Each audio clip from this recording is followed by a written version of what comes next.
ayda necə səhv etdim? Niyə sevgi əkdikcə yenə kədər biçdim? Ana güvənimi, gümanımı qırdılar.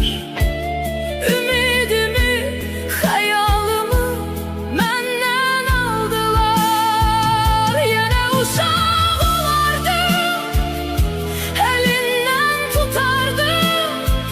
Sən danlardın, mən də səssiz, səssiz ağlardım. Böyüdüm bax indi, həyat məni ağladı. Bağışla